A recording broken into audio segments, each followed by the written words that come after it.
How's it going, everybody? I am Donut. This is, of course, a Black Lives Matter, all cops are bastards, and trans rights supporting channel. If you're not supporting that shit, get the fuck off this channel. This is Blade. Blade 1. I don't know if it was called, I doubt it was called Blade 1 when it came out. Maybe it was. I don't know. Came out in 1998. I know this is Wesley Snipes' biggest role that he's known for, but I'm not actually that familiar with Wesley Snipes. Maybe I've seen him in other stuff. Maybe I haven't. Not sure. That's really all I know about the movie is that Wesley Snipes plays Blade. That's all I know. I can guess some other things that I might know. I feel like I confuse Blade and Blade Runner a lot in terms of I don't know what either of those two series is about, but whenever they're talked about, I'm constantly conflating them as being the same thing, even though I'm sure they're vastly different. But, so, I don't know, I'm sure I might have some weird, hearing something about that and then attributing it to this or something, I'm not sure. So anyway, the only thing I can think of is vampires, a vampire hunter thing. Again, I don't know if that's this or Blade Runner, or maybe both, or I don't know. But that's the only thing I can think of. I don't have any other, maybe I've heard this, maybe I've heard that. Vampires, vampire hunter, maybe that's what we're doing. Let's get into it, let's find out. I have no idea. Let's just go.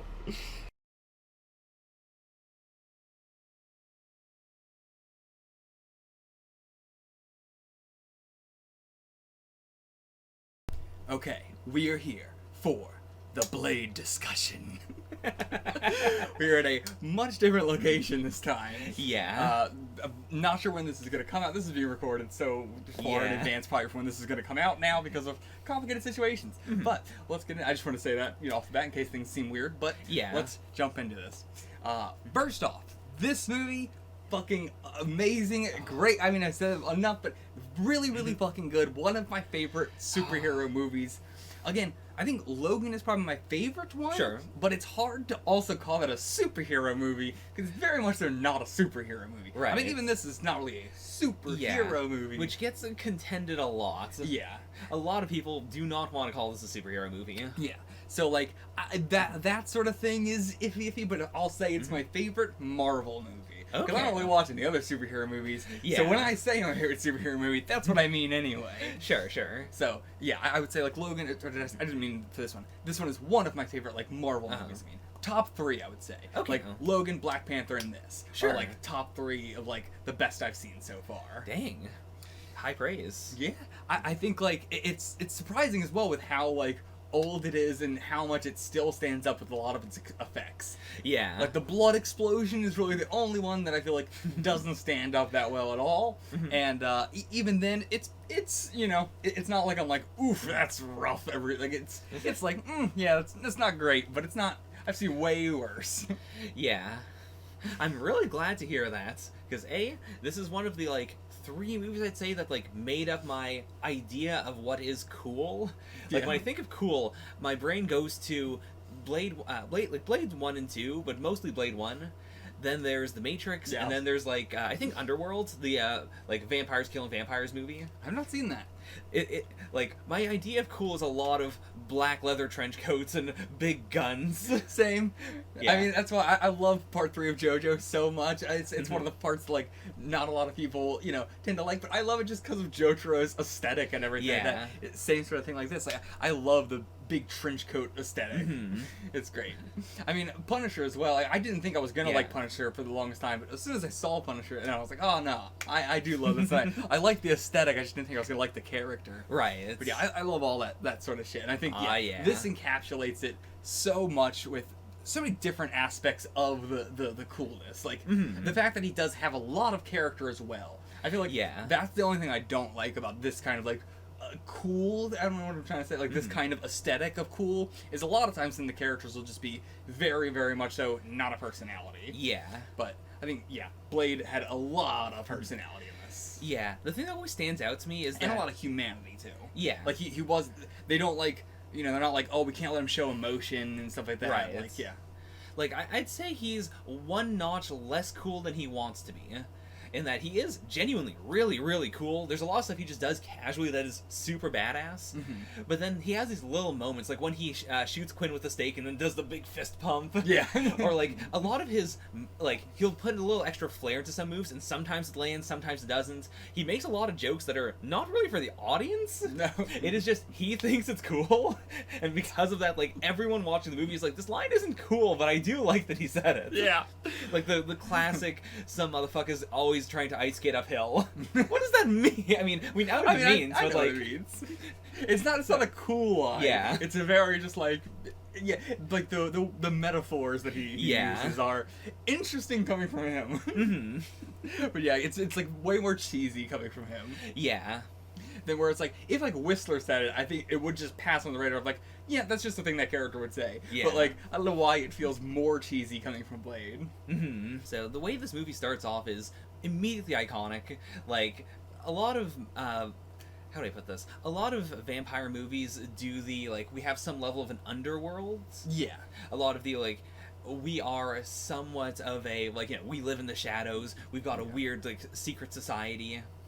I really appreciate that. I mean, first of all, the club beat is super duper iconic. It is the most generic, like, club beat, but I've heard so many people use it. I've heard it, like, it's in all the commercials. It is like, I definitely have heard, like, as soon as it started thing, I was like, I've definitely heard this. when you check out the soundtrack on Spotify, which, you know, the soundtrack came out on Spotify like 20 years after the movie. Yeah. All the songs have, like, you know, maybe 20,000 plays or so. The club beat has like 16 million views. Jesus. People love it. It's great. It's really good. It's got this strong driving force. Yeah. And I also appreciate that it sets up that these are not, like, struggling vampires. I definitely see the vampires in this movie as being essentially, like, millionaires. Yeah, they are the high society. They are on top. Like, Yeah. we don't really see any of the, like, a lot of times vampire stuff has the extremely high, like, distinctions of class and everything. Like, very, very clear cut. You know, what class you fit into and everything like that. Whether you have, like, the ones at the very, very top or the ones that are very, very bottom struggling and, like, eating rats and stuff like that. But not really any of that in this movie. Yeah, I'd say you have the billionaires, which are like Dragon Eddie and, like, you know, the super, like the purebloods. Then you have the millionaires, like Deacon Frost. Yeah. And Deacon Frost is like specifically very new money. Like, everyone's dunking on him because he wasn't born into this. Yeah. And he's got the, you know, he's got a lot of tech bro energy to him. Oh, yeah. I knew you were going to bring that up again. He's all about, you know, going fast, breaking stuff, all about innovating, disruption.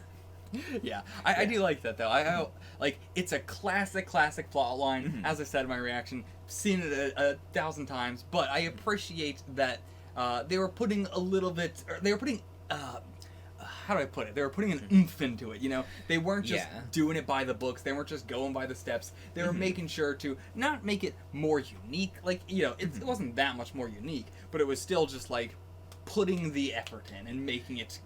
Yeah. Feel like a important. I don't know what I'm trying to say there. Not really sure what point I'm trying to make, but It's fine. it felt more than just like the generic thing I always see. Yeah. Like, the class that is usually in vampire fiction full of the, you know, the people eating rats and whatnot, that was more the cops and the familiars. Like the wannabes who want to be a vampire. But it is very much this metaphor of, when you become a vampire, then you're on top. Like, Quinn is the dirtiest, like, least high-class vampire we see. And even he, you know, he's got the groupies, they, you know, can't say no, but at the same time, like, people do genuinely like him. Yeah, and it's like, it seems more like that's a, like, style and aesthetic and lifestyle that he likes rather than he is, like, he is on the same level of, like, the girl, Mercury. Yeah. He was on, like, the same, you know, level as her, like, and I mean, he's like Deacon's, like, right-hand man, like, the whole time. Yeah. But Tish. And yeah, like, it's just like his aesthetic of, like, being dirty. He just likes it. He just likes being dirty. But yeah, so I agree. Like, the cops and the other people, like, they're servants. They're not vampires, so they're not having that, like, we are on the bottom rung of vampires eating the rats and everything like that. It is like the they are just humans who really want to be vampires, so they're just doing Yeah. anything. Like, once you are a vampire, you are living on easy streets, essentially until Blade gets you. Yeah.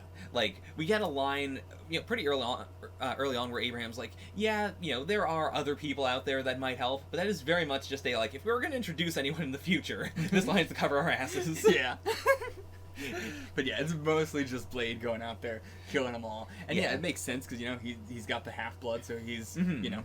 Physically capable enough to do it, while anybody else would have absolutely died. Yeah, we get a lot of just scenes of showing how strong and durable the vampires are. Like, a lot of fiction tends to do the very strong vampires, but then you hit them once, they immediately get ashed. Yeah. Whereas, like, Blade shows that they are really, really strong, and he has to be very skilled in order to, like, successfully ash them very easily. Because yeah, it does seem like it's not just a he can shoot him with a spike, but it has to be in the heart. I mean, they literally said that. Yeah. But, like that was my thing at the beginning, where it was like, okay, so it doesn't seem like it's just super easy to ash them. I think he's just hitting them so precisely. Yeah, and sometimes, like, he does miss, or he has to double tap. Yeah. So yeah, I really appreciate that. Yeah, they're not just like super easy to take out for him and everything. Yeah. God, I love just the depiction of Blade in general. He's so dripping with cool. His actor, Wesley Snipes. is both an acclaimed, like, martial artist and a dancer. Oh, damn. Okay. Which is something that a lot of other martial artists have brought up as a, like, martial arts is cool, but it doesn't always look that cool. Yeah. Because, like, a lot of efficient movements don't look that impressive, or, you're putting a lot of power into the body, but not into, like, throwing the person. Yeah, or you're putting a lot of your momentum into the other person, so it doesn't look cool because you're not really doing much. You're just kind of like dead, like Yeah. arming them or dead legging them or tripping them or shit like that. Like, a lot of martial arts does not look flashy. Yeah, it's why wire work and whatnot got very popular as a way to give off the feeling of what is actually happening in a way that, can be captured better by the camera. Yeah. And, like, because of that, a lot of martial artists do take up dancing as a way to, like, show off their skills in a way that looks better on camera. Because dancing incorporates more flow, more, like, glamour. Yeah. And to be fair, there are a lot of martial arts that are like half martial art, half dance. Yeah. Not even for it's more efficient this way, but just for it looks cooler because most of the time you're just going to be doing it in like tournament type stuff. Yeah. Like you can use it for self-defense, but it was designed as this is a new style that you can implement in a, tournament style thing. Like, Yeah. Or, well, years and years ago. I mean, martial arts also has a lot of philosophy in it. Yeah. There's a lot of, like, you're doing this to center yourself. It's not for anyone else. Yeah. And so there's so much varying shit you can do with that. But yeah, I think both sides of that show up in the way the choreography works, because it's a lot of Wesley Snipes just physically there. I think he had a stuntman, but he rarely used the stuntman. Like, most of the combat is literally just Wesley Snipes fighting. Damn, nice. And I mean, I didn't think there wasn't an obvious that has to be a stuntman sort of moment. Yeah. I'm sure they used some, but there wasn't an obvious moment. Yeah. Like, most of the moments, like, most of the fighting is just very hand-to-hand or very shooty, very, like, you wouldn't be in absolute peril doing this. Yeah. And he's not, like, flipping around a whole bunch. What about Deacon? Do you know anything about him? Like, did he have any training at all, or? Not as far as I know. Okay. Because he was still, not as good as Blade, but he was okay. Yeah, and, like, they got really good choreographers in general. Yeah. So, like, everyone looks good. Like, Yeah, that's true, because all the background, I mean, I assumed they were stunt people, but, like, all the vampires were really good at just, like, the wire work also on them looked great, too. With vampires, wire work is perfect for that, because it's like, that they should be floaty. Yeah, like, they feel supernatural. Like, I remember a tangent, but reading Gantz for the first time, and I remember, spoilers for Gantz. When the vampires first showed up, you don't know they're vampires or anything like that, and this is a series that has literally nothing to do with vampires whatsoever, and I was immediately like, they have to be fucking vampires just because the way they're moving in a manga, like in a Japanese comic, looks... You could tell they're floaty. You can tell they're right. It's like not just that they're jumping high or but that it feels floaty. Right. And I remember like really like diving into the analysis of that and like seeing it in like live action here and that. Like I love the floaty feeling of vampires, especially in live action. Yeah. And like even like the final fight with Deacon was great with that aspect of like the floatiness going over Blade's head constantly. Yeah, I really appreciate their final fight for how like Deacon knows that he can't like he has all this new power. Yeah. And you can feel that he's going mad with power and feels like a boss battle. Oh yeah. Yeah, I love Deacon's whole character. He is so much of that like just the bathe in blood, the just every chance I get I'm going to take my shirt off. Yeah. Just, I love him.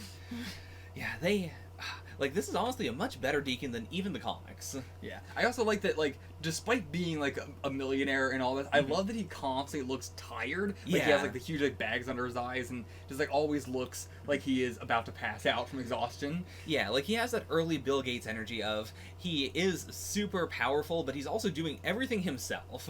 Yeah, I mean, to be fair though, I wouldn't even say that it's a lot. Like he is doing a lot himself, but I think the eye thing comes more from the fact that he just sits there looking at the screen like while it's translating and while it's like doing all that stuff. Like he's just like while it's doing it, just sitting there staring at it, watching it, and it really gives off that vibe of like in obsessiveness over one thing. Yeah, like I don't. Yeah, the eye thing, like the tiredness didn't give to me a like he's doing a lot right now, but he's focusing on a lot right now. He's not sleeping. He's very, very focused on this thing. All right.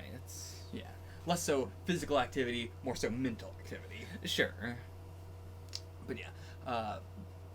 So what characters here were from the comics? Like, because this movie feels like a lot of it was standalone, but a lot of it wasn't. Like, I'm guessing it was Blade, Whistler, Deacon, and Quinn as well, I feel like. Okay.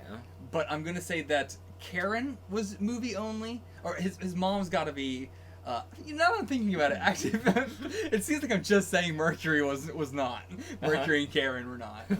But, no, I guess, yeah, just tell me. Literally just Blade and Deacon are from the comics. Okay. Every other character is movie original. Like, some of the plot lines are borrowed from other comic plot lines, where you, like, referenced vaguely. But none of them are, like, none of the characters are from the comics. Like, there's a lot of, characters like Quinn. The, I'm trying to think of the character from the MCU who he reminds me a lot of. Like, he's the kind of character who is around for, like, an entire arc or an entire series of arcs, but he's not the boss or anything. It's just he's always around, he's always getting out of scrapes, he's always kind of, like, in the background. Thinking of Turk Barrett? I think of Turk, yeah. Okay. It's amazing that I immediately made that connection. But. Yeah, like, that is immediately how I felt with him, like, throughout the movie. It's like, yeah, he is very much the Turk. Yeah. Except, condensed into one movie. Sure. Because, like, even... he's way more aggressive and way more, like... Yeah. Like, Turk is way more just there for a lot of stuff. Like, he's doing small bad stuff, but Quinn was directly involved with a lot of this just bad shit, so... No, not quite the same, but I see what you're saying. Like, yeah. In the comics, I think you mean more like that, right? Yeah, and, like, even when he was introduced in the movie, like, Blade says, we keep on doing this. True, yeah. Like, I've been trying to kill you this whole time. Yeah. Well, I think that is also, like, Quinn has this, like, special ability that the rest of them don't have to just keep regenerating. Yeah, like, he does survive a bunch of stuff that the others don't. Like, to be fair, he never has his head cut off, he never is, like, staked directly in the heart. Yeah. But even then, like, he survives a lot of punishments. Yeah. Which makes a lot of sense as the, like, the person who Deacon is sending out in order to, like, collect information or learn more about Blade or, like, do the really important stuff and still come back and report on it. Yeah. So, but I don't know. Maybe he isn't that special. It felt to me like the only reason Deacon had him as his right-hand man was because he was that special. But maybe I was just reading into that more. Okay. Because, yeah, I took it the other way as... Like, he is really, really good at surviving. Like, he is the cockroach. But at the same time, I think the reason why he was kept around is just because Deacon does seem to like him. Yeah. Like, Deacon, I really appreciate this is not the, you were useful to me, but now that I'm a god, I'm gonna kill you. It's very obvious when Quinn is like, oh yeah, we're gonna be gods. Like, he's not gonna be a god. But Deacon never been a naughty vampire god. I love him. But yeah, Deacon never betrays him. And Deacon is never even like annoyed by him. It is just like everyone else is clearly like, you're pushing this too far. Like everyone else is annoyed by him, but they're still like, well, we can't tell him to go fuck off because the Deacon likes him. Yeah, I love the scene where he's like, hold out your arm, and he goes to chop it off and everything, and he does it as a joke, and any other movie would have been the, I was just fucking with you. Then he starts to walk away, then he turns back and actually chops it off once. Quinn's like, he was just joking, and then he actually does it. Yeah. But no, this movie was just, no, he was just fucking with him. Genuinely just fucking with him. Genuinely just a prank, bro. Just a social experiment. Like, it'd be very easy to also have Deacon feel much more one note. Yeah. But there is a lot to him. Like, there is the fact that he is, like, his number one person he likes, like, the one who sleeps in his, like, sci-fi coffin with, is Blade's mom. Mm-hmm. There's, like, yeah, his tech stuff. There's the fact that he really does seem to like Quinn. There's his, his hang-ups over having been turned and, not being a pureblood. Yeah. Also, Blade's mom, not in the comics? Not like this, no. Okay, so, like, he has a mom in the comics. well, yeah, but, like, very, very different character? Yeah, as far as I recall, she was never a vampire. Okay. Because, yeah, I would say that's the only part of this movie that I thought was really weak, where I was like, that felt to me so much like they just felt like they had to do this bit from the comics, but, Yeah, like, Deacon is definitely the person who killed Blade's mom. Slash, the one who, like, he's the reason why Blade has his powers. Okay. But I'm pretty sure the twist that she also survived is, a twist for the movie. Okay. But yeah, that's the only part that I feel was really weak. I mean, well, the twist I actually really liked. The twist was crazy because I was like, this has to be a dream sequence. What's going on? This is right. But yeah, I don't think there was enough put into the mom, like why she changed. Like, Yeah. I can buy it. It's not that I can't buy it. Like so many years have passed and everything like that. But I wish we were given a little bit of like reasoning why. Like, just seeing her, like, slowly... Yeah. Or talking about her being disenfranchised with the world, and then, she fell into these people and everything. Mm-hmm. But, we didn't really get much of that, and then the whole, like, fight with her and Blade, it was just... It should have been longer, Yeah. But they didn't really have the time for it in the movie. It is what it is. It's the only thing where I just felt like this feels like a comic thing they had to shove in here, and I'm very surprised it's not what it was. Yeah. Same with, there is a parallel throughout the movie with his mom and Karen, in that, he saves Karen because he remembers his, mom dying from a vampire attack, and he's like, don't usually do this, but I've got to save her. Then there's the, over the course of the movie, we see that he was completely right to save Karen, and that Karen is, a good person. She's not, super selfless or anything. Yeah. But, it seems like she's going to be the one to crack this cure. Mm-hmm. And then we finally meet Blade's mom, and it is the big disillusionment of, oh, I'm not the person you think I am. I love killing. I love, being a vampire. Yeah, and it also sells on the fact that we never knew this could have been her the entire time. Mm-hmm. Like, we've as an audience never seen what she was like. Blade as a character or as a person has never seen what she was no like. idea. Yeah, so that works out really well, and it goes hand in hand with the whole thing of not knowing one of your parents or both your parents, whatever, and then going to meet them way later in your life, and it's just you build it up in your head as someone who has gone through that. You build it up a lot, and you meet them, and they're a terrible, shitty person. So yeah, I really liked that aspect of it. I do think that's what they were going for. She was always like this. Yeah. And yeah, I think that's, an even better example of, Blade, it's not some, my mom was a good person, now I have to be a good person too, I'm gonna take down these vampires for my mom. That is kind of what he's doing, but it's more so that it's just that he is that good of a person. Yeah. He was also born to this world of disenfranchisement. Actually, he was the one vampire who was he eats rats and he has to do what he has to do to survive and everything like that. They did say he actually did he he ate humans. Yeah, he did eat humans to survive. Yeah. Because which is also just, I really appreciate that as a this isn't him going his whole life saying I will never break this one rule and then having to break it. Is the no, he came from that. He did kill human beings presumably, and he has that guilt, and it's a I will never do this again, not a I have never done this and I will remain completely pure. Yeah. Yeah, I really appreciate that. Also, the like Karen, telling him to bite her, and like that, I think works so well, specifically because we already know that they have the cure and everything like that, and it is fine. But it's still a big deal. But it's way less so of a like self-sacrificial sort of thing, and more so of a like this is gonna hurt a lot, and this could go wrong. Like there's many things that could go wrong here. But we're pretty sure this is going to be okay. Yeah. And it like, I like that mix of things.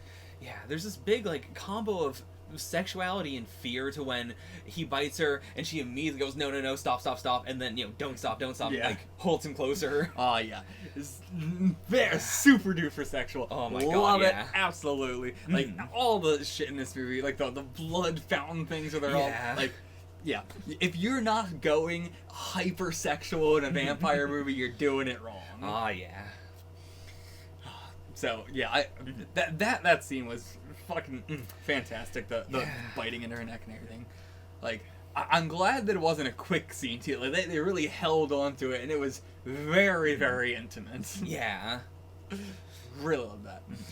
And speaking of intimate, Whistler's death as well. I really liked that. Like, I'm glad that they, again, let Blade experience emotion, let him cry, let him, like, deal with this, and everything. Because, like, you set up that he has this big toxic masculinity when, when Karen is the one who is like, you have a lot of love for him, don't you? He's like, oh, no, we have a good relationship. He makes the weapons, I use them. But even then, it is very clear he is lying to some level. Yeah. Like, you can feel the tenderness in him, especially when he just, like, glances at Whistler and Whistler's coughing. And, like, I really... Like, maybe not the first time I saw this movie, but I always expect him to be more standoffish when we finally get to the death scene. Yeah. And I really appreciate that, no, he does break. It is very clear that, no, he really likes Whistler, and he probably never said, I really care for you. And, like, yeah, I like that the fact that he has cancer and everything like that is not, like, as soon as he started coughing, I was, of course, thinking, like, okay, so they're gonna do this thing where, he, like, I could tell the connection they were making already with the, like, vampires, and you have a certain amount of time left and all that. But I also thought it was gonna be the, like, well, then we're gonna do at the end of the movie, or at some point in the movie, he's gonna do a big self-sacrifice thing because, well... I don't have a certain time left anyway, and I don't have a cure for me. Right. But I'm glad they didn't do anything like that. That it was that he got attacked by the vampires, and he fought them off, and yeah. Yeah. Like, yeah, I really like how they handled it. That it was, they used it as the connection, but they didn't use it as a reason for him to, like, do some Blaze of Glory thing. Oh, and, like, his death is a big 1-2 punch of, like, Blade, pulls the sheet off of him, and it does feel like, okay, he's just dead. Yeah.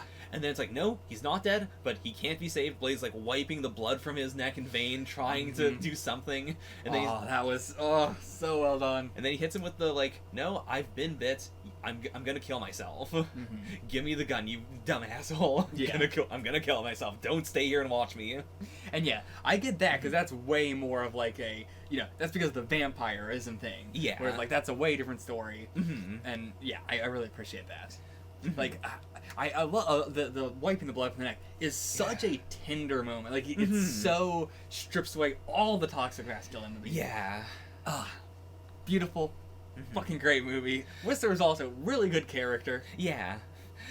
Again, like, I appreciate that he is set up as he's just the guy who makes the weapons, but then when they get to the second club, he does save their asses. Yeah, that was, I was not expecting that at all. It was like he's just the guy in the chair, he's just the gadget dude, he's not gonna be able to help in any way, but no, he totally fucking did. I mean, also, same with Karen, in that, at this, like, before the movie, while the movie was still in production, they were going for just a female character, any race, and it was, Wesley Snipes who specifically said, I want a black woman to play this character, and also I want to, like, give her more to do. Yeah. Because in a lot of other movies, she would have just been she is the scientist who can make the cure, and she's going to be at Whistler's base the whole movie until she gets kidnapped, and then Blade has to save her.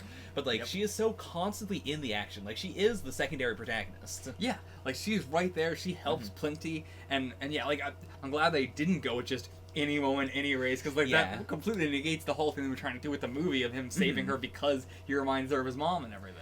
Yeah. So, yeah, I'm glad Wesley Snipes, got that in there. Yeah. I think it's also safe to say now, if there is a train in an action movie, it's gonna be a fucking like top 10 for me, baby. I don't know why I love train fights so much. They're all so good. I mean, it is just because of the speed and the danger. But the only one I didn't really like was in Black Panther. Oh yeah, one of my top 3. But yeah, that's the only one where I liked it, but just. That was Disney was trying to rush out the movie and not letting the animators have enough time to actually fucking animate it properly, so.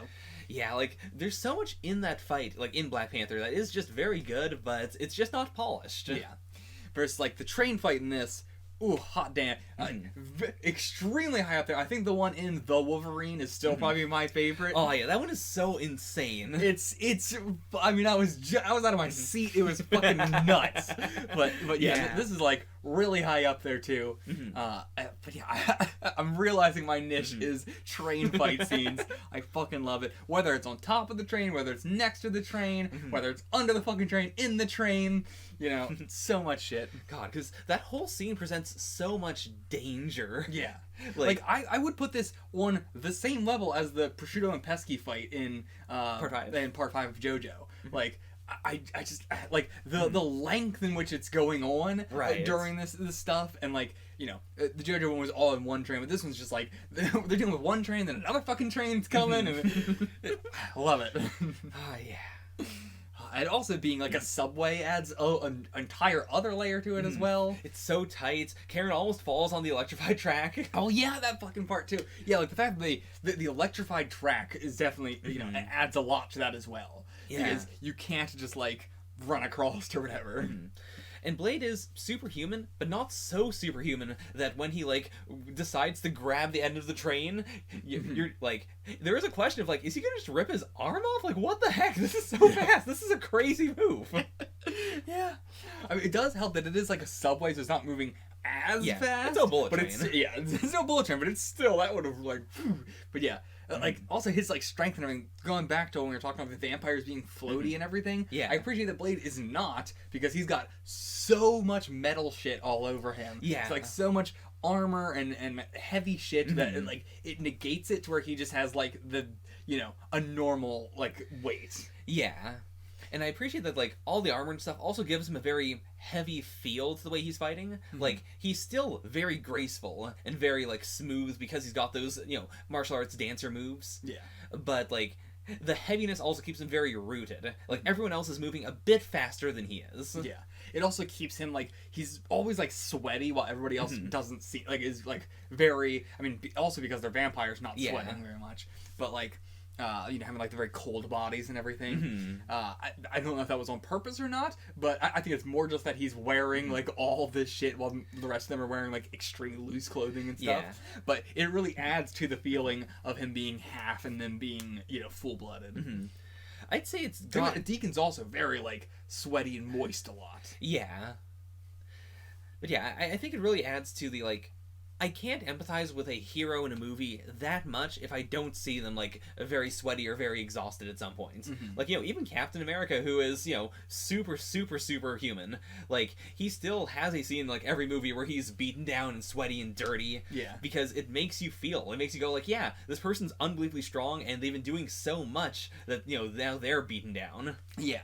Like, if Blade was completely, like, unfeeling and cold the entire movie, he wouldn't be as cool because there's no struggle. There's no, like, will he or will he not? Exactly. Yeah. Like, yeah, it's amazing how much just sweat can do for a character. Yeah. Speaking of Deacon actually being, like, all sweaty and stuff, I do really like the two scenes we get of him trying to be a daywalker. Oh, yeah. Like, both the Chinatown scene and then, like, when he's executing Dragonetti, and they've, like, he's got the sunblock on, then they put on, like, the full biker gear. Yeah. Yeah. The killing Dragonetti scene was so interesting. Yeah, it's so shot unlike anything else in the movie. Yeah. And, like, the fact that it is, like, we're gonna remove your teeth first. Yeah. Like, for no real reason, because you're going to die anyway. Yeah, and the skeleton does still remain. Yeah. So... It's interesting. It's just a, like, fuck you. It's just a, like, we're gonna remove the main thing that, for them probably makes them feel they are vampires. Yeah, like, he's literally defanging him. Yeah. such a good moment. Plus, like, I like the thorough line of, you know, I am not a pureblood and you look down on me, but I have seen the sun before. You have not. This is going to be your first time. It is your execution.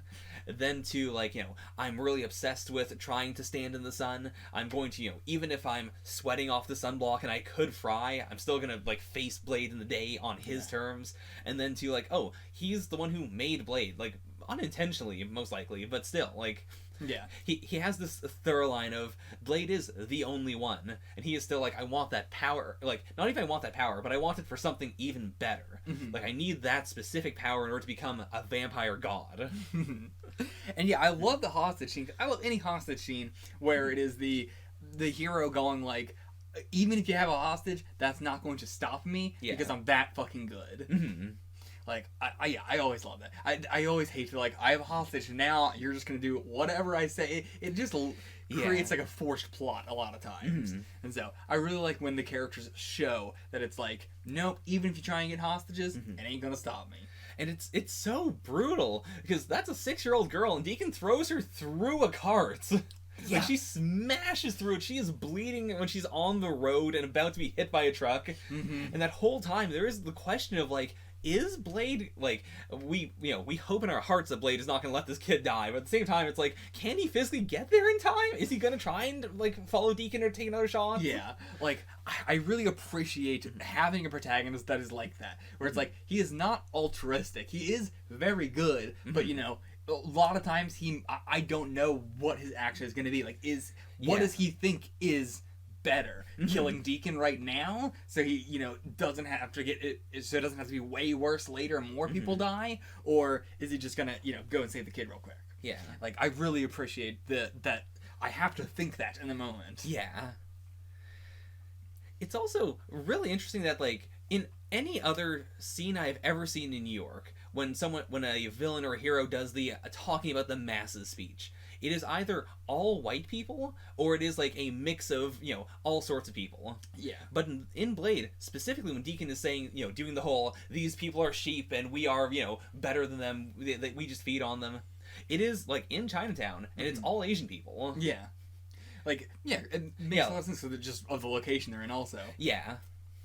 But, yeah, I do appreciate that. Yeah, and, like, it does set them apart, because it isn't a, like, you know, hey, Blade, these people all look like you, or they all look like me, and I'm being, you know, like, I'm trying to set myself apart by saying these white people aren't like me, I'm even whiter. Yeah. Yeah. Like, almost every movie would just do the cutaway shots to a bunch of people living their lives and everything like that. But I appreciate he's just, like, talking about the people that are around them right now. Yeah. And just, it really shows, again, how diverse New York is and how, like, you know, like, even in terms of the vampires being another aspect of the diversity, like, there's just so much going on here. Yeah. And the vampires think that they are above all of these groups of people. Yeah, I really appreciate it, because it roots you in the setting, and New York is, like, not as much of a character as in, like, a Spider-Man movie, for instance, but it is still very much a character here, and it is a two-faced character. It is you've got the world, and then you've got the real world underneath it, where the vampires run, like, half of New York. Yeah. I mean, they even have, like, the fucking, the police just immediately shooting at somebody who has a hostage also, and it's like, oh, man. Blade shot back.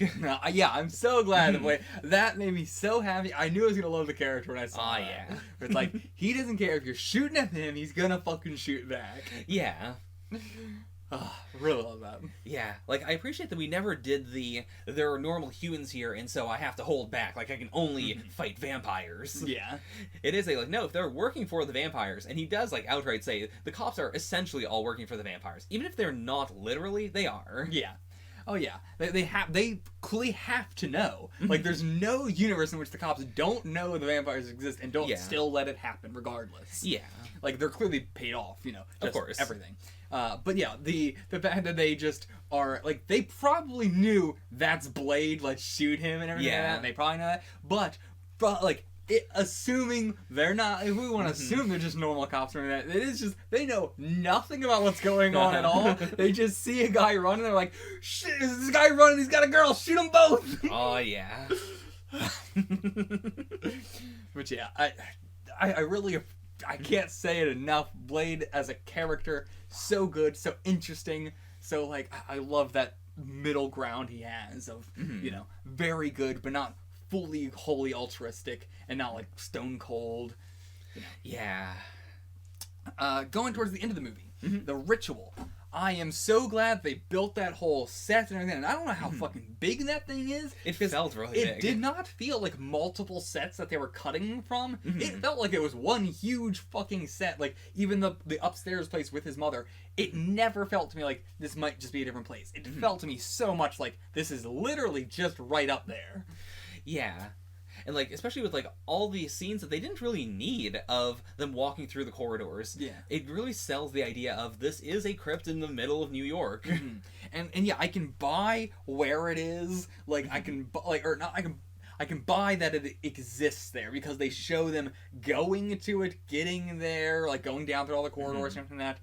Whereas, like, so much other, like, this came out around 1998. 1998, and we've been watching a lot of old Marvel movies. 90s Marvel movies specifically are the lair era. Oh, yeah. Of, we're just going to cut to the villain being in a lair, and we're going to say it's under New York, but we're never going to, and it's just going to be like a full supervillain lair, like lit giant Olympic torch candles and shit, big stairs and a throne and everything. I appreciate that this did feel like an ancient crypt that has been here for thousands of years, and not like, did you hire construction workers to make this thing for you that I feel in so many 90s Marvel movies? Oh, yeah. So, yeah, this is the best, like, lair thing I've seen so far. Also, very small note, but I appreciate that, like, we can visually see that Deacon's been working on the place, and he's, like, rigged up lights and stuff. Yeah. Because it also answers the question of, like, a lot of ancient crypt movies of, like, how is this all lit and being shown? Yeah, like, why, or, like, you know, a lot of them are just, where is this light coming from? Or the video game thing of, like, why are all these torches still lit, like, hundreds of years later or whatever?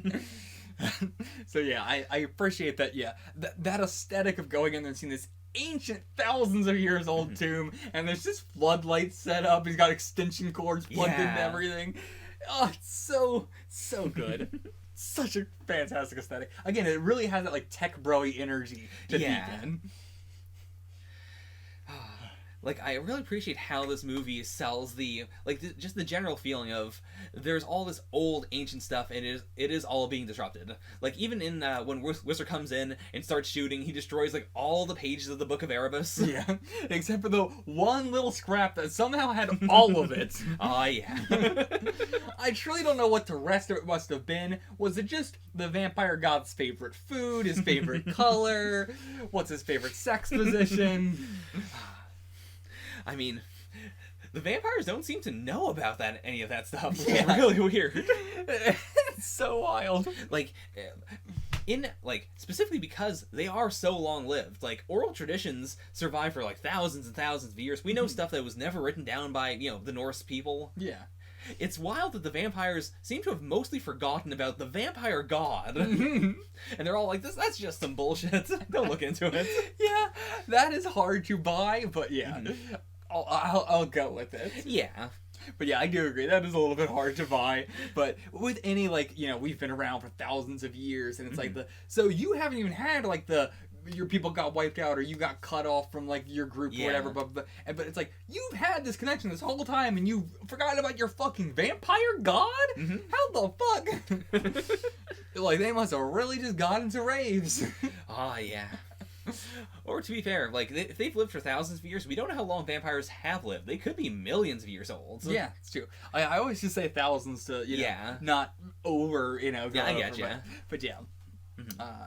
Don't know. There's a lot left unsaid. Like, also, there is a vampire language, and Blade has learned it. Like, we do hear him speak in the vampire language sometimes. Yeah. That is interesting. Like, yeah. One small thing I appreciate is also Deacon is very fallible. Oh, yeah. Especially, like, that brought up the memory of Deacon not realizing that Blade, like, looked at his translated stuff.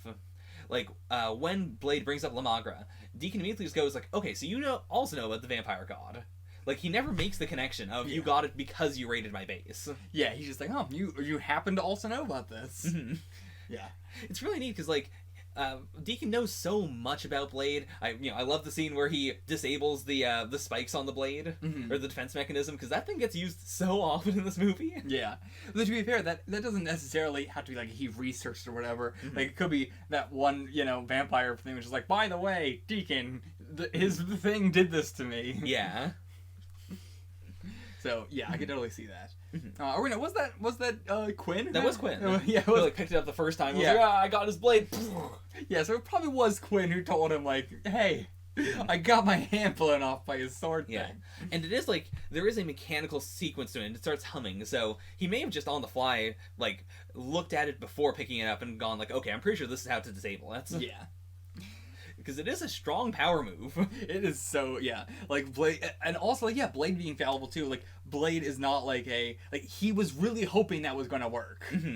But, like, I love seeing that in a hero, too, where they, like, really think this small thing is going to work, but then it doesn't. Like, even though it's so small, just like that, like, oh, I can see they really want this to work. That, and I know it's not. So, like, I know Deacon's not going to be stupid enough to let this happen. So, Yeah. it immediately, in that moment, fills you with, like, hopelessness of, like, oh, fuck, they don't have a plan. Like, yeah. I love that feeling. Yeah. Or just, in the, like, final act, Deacon thinking the whole time that Blade's, like, the stuff that Karen makes, the, like, vampire explodey juice, Yeah. is Blade serum. Like, that could have gone so many different ways. Yeah. That's a good point. Yeah, yeah. There's so many like different misinformation between the characters. Yeah, but at the same time, it's not super messy. I never have to sit down and go like, okay, what does Deacon know? Yeah, and it helps that it's a movie. Yeah. So. It's very smooth. It's all flowing. I've seen lots of clunky ass movies. Yeah. There's very little in this movie that is clunky at all. Mercury was kind of clunky. Yeah. She didn't really get to do anything. She just kind of was around and then blew up. Yeah. But yeah, I would have given her even like more speaking lines or something. 'Cause she didn't really have like much to do in the movie. Yeah, it felt like they really forced in the part where she kills one of the vampire elders as they like she should do something else. Yeah. Before the big fight, or, before she fights Karen. Yeah. To be fair, yeah, that was a good moment. A tiny moment. Still should have got way more, but I did like that. I forgot about that. Yeah, I kind of wish she was more of an opposing force against Quinn. Like, not against, but, like they are the two, main people on Deacon's side. Yeah. And they're, like, quibbling or something. Or just seeing, like, what made her special. Like, Quinn seems to be, it's like, even if it's not he has a special ability, he's just really good at getting away. He is, like, the snivelly little rat that can get away all the time. Yeah. But, yeah, Mercury was just, like, she's just around. Yeah, she just kind of has an accent. Yeah. So also just like the ritual, like seeing the ritual and that, spending so much time on it, and really love that. It looked so good. Yeah. The like making them stand these exact like there's so many rituals a lot of times and stuff that I see that I feel like is so like so loose and so broad in how it needs to happen, or like so easy how it has to happen that half the time it's like I feel like this would have happened accidentally sometimes. Right. But I really appreciate how many fucking steps have to go into all this. Not even how many steps, but just how like how perfect they have it set up. Like the thing they put Blade in that cuts his wrists and everything. Yeah. Like they could have done that in so many other ways, but they have it specifically in this way that really like is so precise. And like again, that really sells this like ancient ritual sort of thing where it's like super super precise. I love the like dripping the blood down onto their foreheads and everything. Yeah. It's so cool. Like I really like the aesthetic of the like CGI blood like intricately like going through all the tubes, but then it is real blood just like splattering on them. Yeah. Because it feels so visceral. It feels so like gross. And like the CGI-ness of the blood it actually does fit, you know, because it makes it feel more supernatural. Like this is not how blood actually physically works at all. Something is happening here. Is like the vibe it gives off. the final fight, again, I said in my reaction, very glad they went with the final fight that they did, and then did a DVD extra thing for like what was clearly planned the whole time. Yeah, I can confirm that was supposed to be the ending. Yeah. It was they like half finished it, and then it was very clear like we can't do this. Like it's not going to look good. A lot of the stuff, they were bored, like they were trying to make it a little cheesy. They were trying to be a little B movie. Yeah. But that was too much. That was the like we can't polish this up in a way that'll make it fit. You can't just take a JPEG of Deacon and put it on Blood and say it's a vampire god. It is way closer to what they were building up with La Magra. Oh yeah, like that's why I'm saying like it was so clear to me. This is the ending that we're doing. Yeah, the blood explodey serum makes so much sense. It is the literal god of blood being destroyed by it. Yeah, makes a lot more sense that way. And I really like the ending we got as a. Like, you can tell, knowing that, that they went back to what they could do. Like, Wesley Snipes is a very good physical fighter. We can get a good physical fight in. We can make, we already had they're going to rumble in the ring for the first half. Yeah. We just need to find a way to extend it a little bit. Yeah, even then, I think they could have extended it a little bit more, too, but I'm fine with what we got. Yeah. I'm satisfied with what we got. I would have been happier with more. Not disappointed with what we got. Right. What else? Anything else you want to talk about? Not really about the movie as we have it. Yeah. Like, the I've got nothing but praise. Yeah. The end tag of the movie, very much so okay, I guess. Like, didn't need it at all, but sure. That is very much like Whistler saying there are other hunters out there. That was very much we didn't have this planned, but we do want to, like, leave things open. Like, we don't want to leave it with just, and Blade continues on. They're like, well, we're going to have it be Blade continues on in Russia. Yeah. There's a hook there. We could do something with this. Yeah. And if the second one takes place in Russia, I'm excited to see that. If it doesn't, that's fine. But if it does, I'm excited to see that because there's a lot you could do with that. Again, especially with vampires being cold-blooded and everything like that. There's a lot you could do interesting with that. Yeah. So, yeah. I think we've covered pretty much everything. Yeah. In the original ending, we see a big cloaked figure. Oh, yeah, that's right, yeah. That was supposed to be Morbius, a character from the comics. Okay. He is getting a movie, actually. Yeah. And, like, there's also gonna be a Blade movie. It's a very much like Morbius is still owned by Sony. Blade is now owned by Marvel Studios. So we'll see if anything comes of that. We'll see. Yeah, I'm not sure. Maybe I should say something about like Blade in the MCU, like what I'm expecting now or whatever. I don't know. Have they cast Blade yet for the MCU thing? Does anybody know? Yes, he is. I forgot who played him, but we actually looked this up once. Well, we don't want to. We're using a laptop right now, so we can't use the internet right now. We'll look that up later. Yeah, but I'm just assuming it's not Wesley Snipes. Yeah, it's not Wesley Snipes. Wesley Snipes has said. He has both said, I'm cool with this, do what you want. He also has started a movie that is codenamed Blade Killer. That's all we know about it. Okay. It seems like, he seems like he might be a little upset about it. Yeah. Because, I was going to say, like, I don't know how you're going to get somebody else to do this. This is perfect. Oh, it's, Mahershala Ali. Who is he again? No, I actually don't remember. He played, I believe, Cottonmouth. Okay, that is what I was going to guess. Yeah. But I was like, I can't actually remember that. But yeah, okay. We did have this conversation before. Yeah. Not on camera. I'm actually, might be good. Might be good. We'll have to see. Like, he doesn't... It's so fucking weird, though, because that's already he's already played a character in the MCU. Yeah, I mean, they've disowned the Netflix MCU. But Cottonmouth was so good. Yeah. I don't want it to just be erased.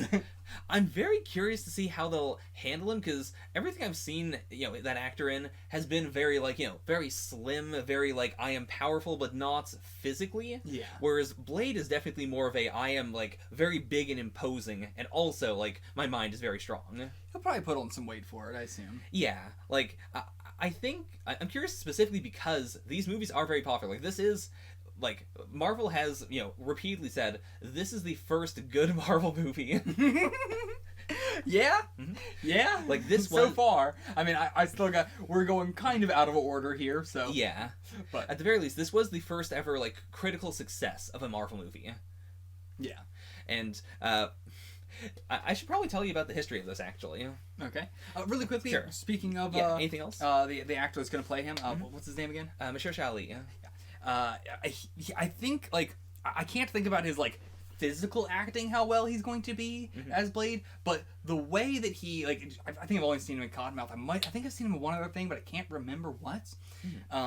But yeah, he has like the way he speaks. I feel like is going to lend itself very well to Blade. Yeah.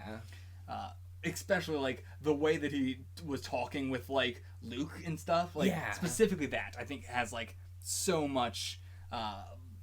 Yeah, like I can't see it of like how he talks like to Mariah, but I can see it in, like how he talks to Luke, how he talks to Shades and all that. Like, yeah, like in this movie, Blade definitely has a theatrical way of speaking. Like he has a lot of power put into every word. Yeah, I can definitely see Ollie doing the like pump. Oh yeah. But yeah, so history. So, in the 90s, early 90s, Marvel was trying to do the, DC is the cinematic superhero company, but we've got a bunch of stuff working. We're going to do a Spider-Man, we're gonna do a, some horror stuff. This is, of course, why, we talked about this a bit during the unreleased Fantastic Four reaction. That is why they didn't put any money in that, because they were like, well, we have all these big hits coming out, this is just going to be something that this other company wants to do in order to keep their claim, so we're just going to let this one die. And then none of the projects they were planning for the 90s came to pass. Before Blade, Wesley Snipes was going to do an adaptation of Black Panther.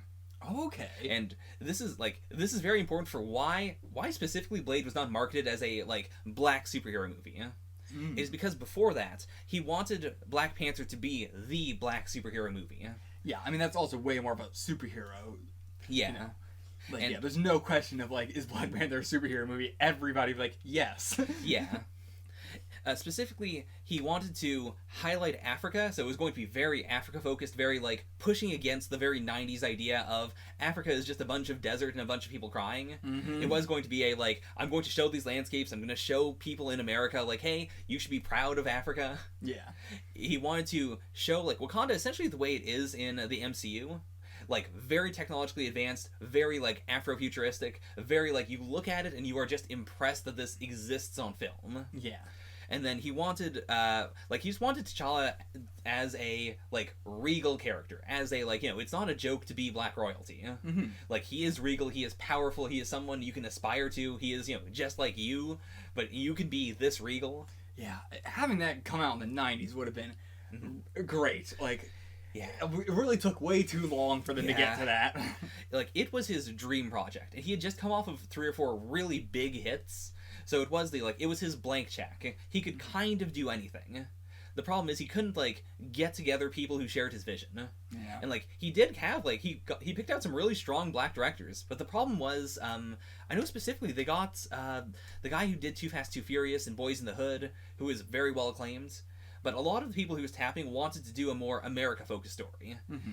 It was going to be the Black Panther starts off in Wakanda, and then he's like, I've got to go to America to solve racism. And then it'd be 90% America. And it was the well, no, if this is my blank check, I need this to be everything I said it was going to be. Same with the scripts. He couldn't find someone who would do a script that was as close to the comics. And he couldn't find an effect studio, even with a much bigger budget than Blade. He couldn't find anyone who could practically and CG make Wakanda and Wakandan technology in a way that that is sold like the 2018 movie. Yeah. Where you look at it, it's not a joke, it's not cheesy. This looks just really good, really badass. Yeah. Black Panther definitely sells that. The sand tech is still some of the coolest shit I've ever seen. Yeah. But again, it's sad that it seems like we're never going to get that. Or at least, I fucking hope Black Panther 2 is more so taking place in Wakanda, taking place in Africa, and it's just there. Black Panther 1, I fucking love it. It's one of my top 3 movies of all time. But, now after this conversation, I can see they did the exact same thing of just after all these years they still went, it's going to be half America and then half in Wakanda. Yeah, it is a good story, and I'm sure that if they had gone forward with the 90s movie and they had if Wesley had relented and said, you know what, sure, let's do it half in America, it still would have been a good movie. Yeah. But at the same time, I appreciate that he was sticking to his guns. And so he I'm glad he did not fold and go like, okay, fine, we'll do it this way. 'Cause I just don't think it would have been like, it would have been great, but it wouldn't have been as good as if he followed his direction and everything. Yeah, like I'm just upset that they didn't go for it, because I feel like that would have been a movie that changed culture. Oh, like absolutely. Like Black Panther has already, been changing culture by existing. But having that come out in the 90s, having it be so Africa focused, like the discourse in the 2000s would have been completely different because of a Hollywood movie. I genuinely believe that. I fully believe it as well. I mean, like, yeah, Hollywood shapes society for so much of everything. Like, yeah, you can blame a hell of a lot of shit on Hollywood. Not exclusively, but you can blame a big old portion on it. So yeah, I'm very glad with, what this movie did as well for that, of having a very, black-centered, like the main character and secondary character. Really appreciate that. Yeah, like... And again, having it be, like, the epitome of cool. Like, nothing is cooler than this. It shouldn't really have to be said, but Wesley Snipes loves comics, so he really, really loved Black Panther, and he also really liked Blade. And so Blade it was his second choice, but it wasn't I guess I'll just do this crap. It was specifically, like, Blade as a character has a very regal presence to him, and it was very clearly I tried to do this big thing with Black Panther. I understand now what kind of movie can be made. And so, like, I'm going to set it in New York because it's way easier to shoot here. Yeah. I'm going to, like, do it's going to focus on the American experience, but then I'm not going to do any, like, Africa stuff. I'm going to, like, properly do this. I'm going to show oppression in a, like, fantastical light, but it's still going to feel real. Like, a lot of, lessons on how to make the movie work. Also the fact that this movie was just much lower budget, and he could sell it much better on that. Like, the effects are going to be a little cheesy. Also, the lighting in this movie, fantastic. Like, it's such a dark movie, and they nailed the lighting on it. Yeah. Especially, again, that's a big problem, like, when you have, like, a very black-led movie, but then you have the directors and the lighters be white people, and they don't know how to fucking light black actors and stuff. This was very clearly that they did know how to do that. Yeah. And I assume that's a lot of Wesley Snipes making sure that's the case. Because the lighting in this movie was excellently done. Yeah. The director was Stephen Norton, who, like, has said that Blade, Wesley Snipes is Blade, as far as he is concerned. Yeah. Like, a lot of it was, they had the movie, he was directing Wesley, but at the same time, there was a lot of, like, if you think this is better, let me know. Don't just, like, improv it, but let me know how to do it. I'll change things, we'll change the lighting, we'll, like, there's a lot of concessions made. This was still very much Wesley's vision. Yeah. And I will say, I'm actually excited to see Ollie play Blade, because this movie with Blade and Cottonmouth are like two of the times that I can think of where it's like when the actor was like smiling, I felt the genuine smile. Like, this is not them acting. This is them being unable to hold back how much joy they are in playing this character. Like, Blade doing the pump, that smile, just anytime he smiles in this movie, felt so like it wasn't Blade, it was the actor being so happy in this moment. Like, not in like that wasn't in the script, but just in like he didn't have to act for that smile. Yeah. He just did what he was feeling. And yeah, it's so infectious of a smile Blade has in this movie. So yeah, and Cottonmouth was the same way. Like, when he was doing his smiles, when he was like doing his laugh and everything, it felt so genuine. Yeah, for real. So I have high hopes. It's gonna be. I don't know how the fuck they're gonna replace it. Replace Wesley Snipes. I don't know how they're gonna do another Blade that is not Wesley Snipes. You know? But like it. I'm not sure how they're going to handle the character as well. Like, is it going to be this kind of character? Or are they going to change the character a little bit because it's a different actor? Yeah, I'm optimistic but excited, because also, like, I feel like this is going to be very much like the MCU Spider-Man, where they were like, we can't do Spider-Man-y things because they already nailed it. We're not just going to repeat the same movie. We've got to try something different. And to be fair, there's a lot of stuff they could do differently. Yeah, they absolutely could. But I hope it doesn't run into the Spider-Man problem where it's like, I really liked Homecoming, but then it's like Far From Home wasn't really much of a Spider-Man movie. Yeah. It's like, it's a movie in which Spider-Man is in it, and it felt like, Captain America the Winter Soldier, or Captain America Civil War, where it's like, these are, more so Civil War than the Winter Soldier. Yeah. But Civil War was so much like this is a Cap movie, but is it? And that's how Far From Home really felt. Like, this is a Spider-Man movie, but it really don't feel like it's what I think of as a Spider-Man movie. You know, it's so much more so of just a lot of the movies in the MCU now are just like, oh, we're just gonna put a character's name on the title, and it's just gonna be another Marvel movie. Yeah, it feels like Phase 3 epilogue. Yeah, it really does. So yeah, I hope that the movie feels like a Blade movie and doesn't just feel like Blade is on the title and we're introducing Blade, but there's going to be a shitload of other characters here who are all, you know, having big plot lines too and everything, as opposed to just like helping or being, you know, related to the Blade storyline. They're all seemingly having their own plot lines too and shit. Yeah. Two more things about the Black Panther movie, or one thing about the Black Panther movie, one about the release of this movie. Wesley Snipes has said that he was going to just wear cat ears and a like leotard, and that was going to be the Black Panther costume. Like he was just going to sell it based on just physicality. No, I don't know about that. Now it sounds very goofy, but at the same time, I feel like he might be able to pull it off. I mean, now I'm just pissed that we didn't get to see Wesley Snipes in cat ears. Yeah. The other one is, at the very least, like, after having a lot of his dreams dashed for Black Panther, he was like, at the very least, this is going to be the first comic book adaptation, not the first black superhero movie. There's been a couple of others, but those were all, like, original. He was like, well, at the very least, Blade will be the first adaptation of a superhero, of a black superhero comic. Yeah. 1 year before that, Spawn came out. Yeah. Spawn is I mean, I don't know anything about Spawn, but I've heard Spawn's very good. I don't know about the movie, but comics here are very good. But it's also the, like, you gotta wear a full costume and wearing a mask the entire time. It's a very different experience. Like, Spawn is very much more like, the costume is what is important, and that's what people like. Whereas with Blade, like, you look at his face the entire movie. Yeah, so... But yeah, he didn't even get that tiny little victory. But he did get the bigger victory of, like, I should probably say for context, in 1996, Marvel went bankrupt. Okay. In 1998, this movie came out. This was this is definitely what brought Marvel out of ruin. I can see, yeah. I mean, I hear Blade come up constantly in pop culture still as like you gotta rewatch Blade. Yeah. We're gonna do our yearly rewatch of Blade. I hear it come up so much. More so than any other Marvel shit. I hear it come up more than the MCU half the fucking time. Damn. I mean, that was, to be fair, when I wasn't watching the MCU, right, and it was the, like, you know, it's the, was I hearing about it, just not paying attention, who knows? Sure. But still, I felt like I was hearing about Blade more than I was hearing about the MCU. Yeah, and it's still big, still iconic. Yeah, I can see why.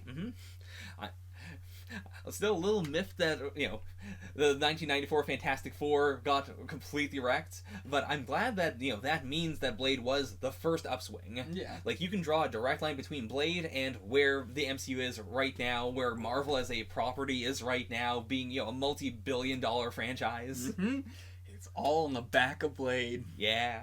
Alright, that's all I got. Okay. We'll see you guys for the next one. Until then, get the fuck out of here.